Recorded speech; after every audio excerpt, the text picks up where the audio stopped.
మన పాపాలన్నీ తొలగాలి అంటే గంగలో మునగాలి అంటారు.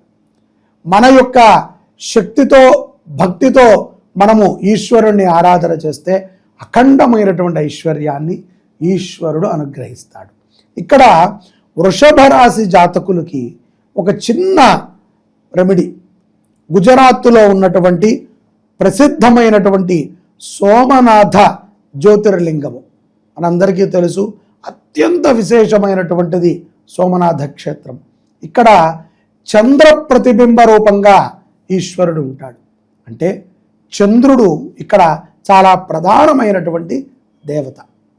ఇక్కడ ఈ యొక్క గుజరాత్లో ఉన్నటువంటి సోమనాథుడి యొక్క స్వామి నామాన్ని తలిచిన ఓం సోమనాథాయ నమః అనుకున్న వృషభ రాశి వారు అఖండమైనటువంటి కీర్తిని పొందగలుగుతారు. చంద్రుడు మనఃకారకుడు. ₹1 ఉంటే సుఖమే ఉందండి, మనస్సు ప్రశాంతత లేదు అంటాం. అలాగే ఏముందండి, ఎంతుంటే సుఖమేంటి, మనసుకు ప్రశాంతత లేదు. అన్యోన్యతలో మనసుకి ప్రశాంతత లేదు. పిల్లలు చదువుతున్నారు కానీ బుద్ధికి అంటట్లేదు, మనసులో ఏదో క్లేశం. మనసులో ఉన్నటువంటి క్లేశాలు తొలగాలి, మనసు ప్రశాంతంగా ఉండాలి, ఉన్నదానితో తృప్తిగా ఉండాలి. ఆరోగ్యము ముఖ్యంగా వృషభ రాశి వారికి ఆరోగ్య సమస్యలు బాగా ఉంటాయి.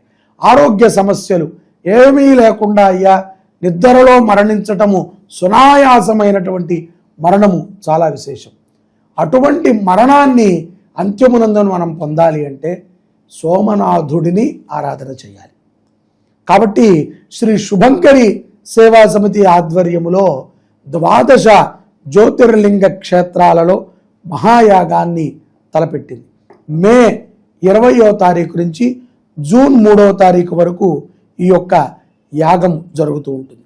సోమనాథుడి దగ్గర 28/5/2026 గురువారము అధిక జ్యేష్ఠ శుద్ధ ద్వాదశి రోజున, చిత్తా నక్షత్రం రోజున ఈ యొక్క సోమనాథ్ గుజరాత్లో మహారుద్రయాగం జరుగుతుంది. అంటే పార్థివ లింగార్చన 365 మట్టి లింగాలను తయారు చేసి వాటికి అభిషేకము, రుద్రహోమము, మహామృత్యుంజయ జపాన్ని మీ గోత్రనామాలతో సేవా సమితి వేదోక్తముగా నిర్వహిస్తుంది.